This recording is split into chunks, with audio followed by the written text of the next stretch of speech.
நான் என்ன சொல்லியிருக்கேன், நான் ஒரு ஒரு டாஸ்மாகா இருக்கட்டும், ஒரு மைனிங்கா இருக்கட்டும், ஒரு லேண்ட் ரெஜிஸ்ட்ரேஷன் இருக்கட்டும், எல்லாத்துலயும் லீக்கேஜ் இருக்கு, எல்லாத்துலயும் கரப்ஷன் இருக்கு.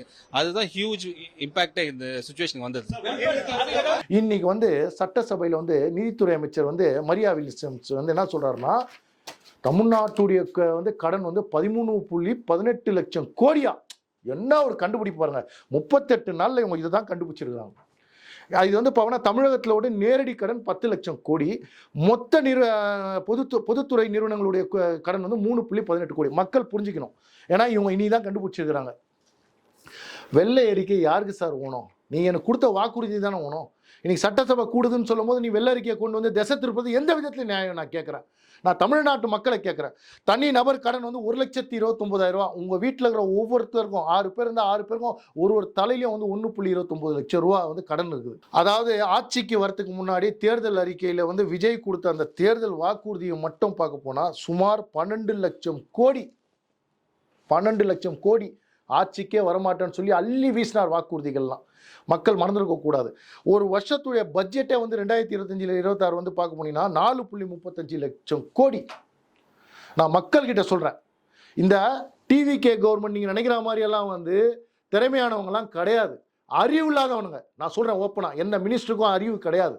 இன்னைக்கு வீட்டுக்குள்ள பூந்து அடிச்சவன் இன்னைக்கு நிதித்துறை அமைச்சர். இன்னைக்கு பார்க்க போனீங்கன்னா ஊழல் பண்ணவன் விளையாட்டுத்துறை அமைச்சர். ஆனால் இன்னைக்கு இவங்க நேர்மையாக பேசுறாங்க. அதுக்கு முன்னாடி நான் மக்கள்கிட்ட ஒரு வாக்குறுதி கொடுத்தது நான் நினைவுபடுத்த விரும்புகிறேன். விஜய் கொடுத்த வாக்குறுதிகள் தயவு செய்து மக்கள் மன்றத்தில் வைக்கிறேன்.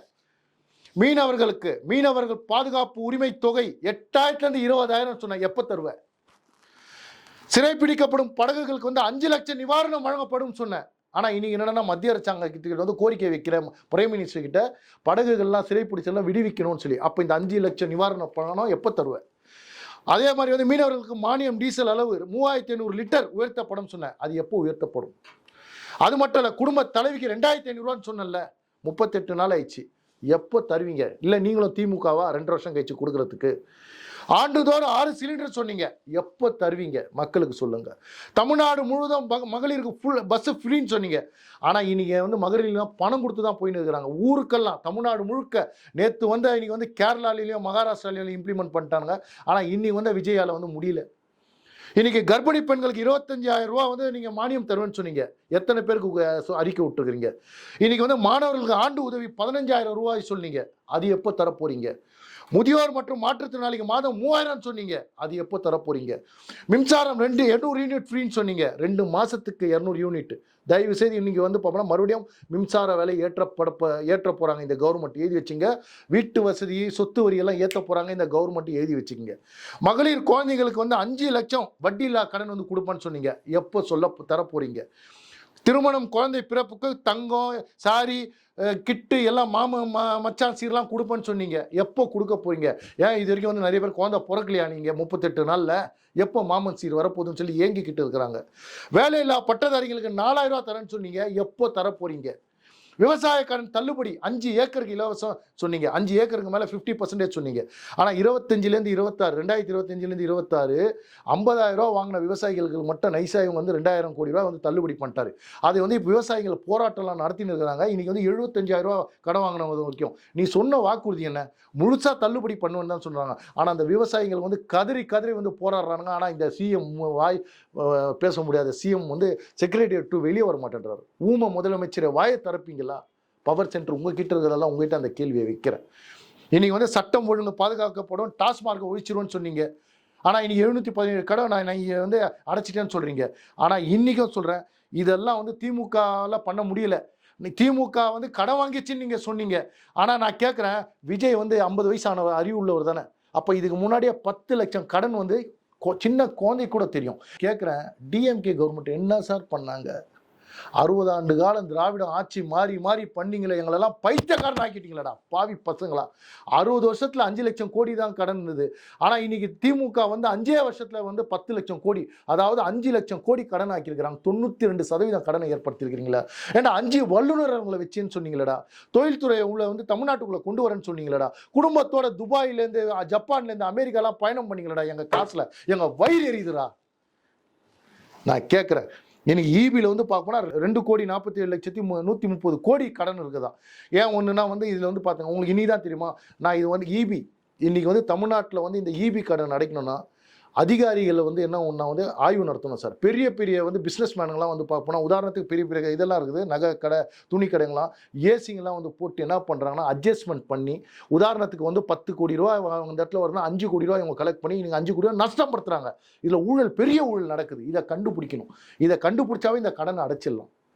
இன்னைக்கு வந்து பார்ப்போம்னா டிரான்ஸ்போர்ட்டில் 72,677 கோடி கடன்றாங்க. அப்போ வந்து இவங்க டயரை மாற்றிட்டேன்னு கணக்கு காட்டுறதும், இன்னைக்கு அதை மாற்றிட்டேன் இதை மாற்றிட்டேன்னு சொல்லி இதே கணக்கு காட்டுறானுங்க, டீசலை திருடுறானுங்க. இதில் வந்து கண்காணிக்கணும். இதை மாதிரி இதில் வந்து அடைச்சாவே நம்ம கடன் தீர்ந்துடும் சார். வருடத்துக்கு 67,000 கோடி வந்து வட்டி மட்டும் கட்டுறானுங்களா சார். 67,000 கோடி. இந்த டேஷில் இவர் கொடுத்த வாக்குறுதி வந்து பார்ப்போம்னா வந்து எவ்வளோ லட்சம் கோடி நீங்களே பாருங்கள். எப்படி சார் நம்ம தமிழ்நாட்டு கடன், இதில் முன்னாடியே அவர் போட்டுறாரு பால, அடுத்த 5 வருஷத்துல வந்து இந்த கடன் வந்து 15 லட்சம் கோடி போகும்னு சொல்லி யாரு நிதித்துறை அமைச்சர் சொல்றாரு. ஆனால் ஊழல் இல்லாமல் நாங்கள் இதை வந்து அடைப்போம்னு சொல்றானுங்க. இது நடக்குமா? நீங்க மக்கள் சிந்திங்க. இலவச வாக்குறுதி இவங்க ஆட்சியில் நடத்துறதால நம்மளுக்கு வந்து 1000 2000 தூக்கி போட்டு இவங்க 1000 கோடி 2000 கோடி சுருட்டிக்கிட்டு போயிட்டானுங்க. நான் இப்போ கூட சொல்றேன், ஒரு குடிமகனா நீ கொடுத்த இலவசங்களுக்கு இருக்கு வேணாம், ஆனால் எங்கள் தலையில் இருக்கிற 1,29 லட்சம் கடனை தீர்த்தா போதும். இன்னைக்கு எங்களுடைய குழந்தைங்களுடைய வந்து எதிர்காலம் நல்லா இருந்தால் போதும். அதற்கு நீங்கள் கல்வி இலவசமாக கொடுங்க சார். நேற்று வந்து ஒரு கவர்மெண்ட் வந்து இன்னைக்கு ஒடிசாவில் நினைக்கிறேன் சார், எல்கேஜிலேருந்து அண்டர் கிராஜுவேஷன் வரைக்கும் ஃப்ரீ எஜுகேஷன் சார். எவ்வளோ ஒரு பெரிய விஷயம் சார். அந்த எஜுகேஷனை கொடுங்க. இன்னைக்கு மருத்துவம் வந்து தனியாரெல்லாம் தூக்கி போட்டு கவர்மெண்ட் எல்லாம் இலவசமாக சிகிச்சை கொடுங்க. எங்களுக்கு வந்து கல்வியை கொடுங்க இலவசமாக. இது போதும் சார், இது போதும். வேற எங்களுக்கு இலவசம் வேண்டாம் சார். இன்னைக்கு 2021 திமுக ஆட்சியில் வந்து பார்ப்போம்னா வந்து வரும்போது நிதி நிலை வந்து மோசமாக இருந்ததுதான். ஆனால் 2026 போகும்போது மிக மிக மோசமாக இருக்குதுன்னு வந்து சொல்லியிருக்கிறாங்க.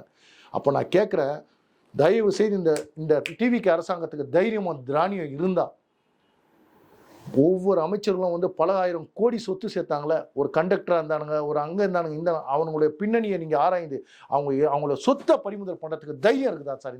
எந்த கவர்மெண்ட்காவது அந்த தைரியம் இருக்குதா சார்? எப்படி சார் அவங்களாம் கோடீஸ்வரன் ஆனானுங்க? எப்படி சார் 10 பரம்பரைக்கு சொத்தை சேர்த்தானுங்க? இதை வந்து என்னென்னா சிபிஐ வச்சு என்கொயரி பண்ணி இதுக்குன்னு ஒரு சட்டத்தை நீ வந்து கொண்டு வந்து ஒரே வருஷத்தில் தண்டனை கொடுக்க முடியுமா? இங்கே இருக்கிற டிவிக்கே முதலமைச்சர் ஜோசப் விஜய்க்கு நான் சேலஞ்ச் பண்ணுறேன் சார். வெள்ளை அறிக்கையாவது புண்ணாக்கு அறிக்கையாவது யாருக்கு சார் வேணும்? அந்த வெள்ளை அறிக்கை ஆண் மகனாக இருந்தால் அத்தனை பேர் மேலே நடவடிக்கை எடுங்க சார். ஊழல் இல்லாமல் கொண்டு வந்தீங்கன்னா இந்த கடனை அடைக்க முடியும் சார்.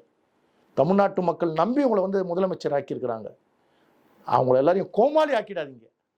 நான் வேண்டி கேட்டுக்கிறேன் விஜய்க்கு.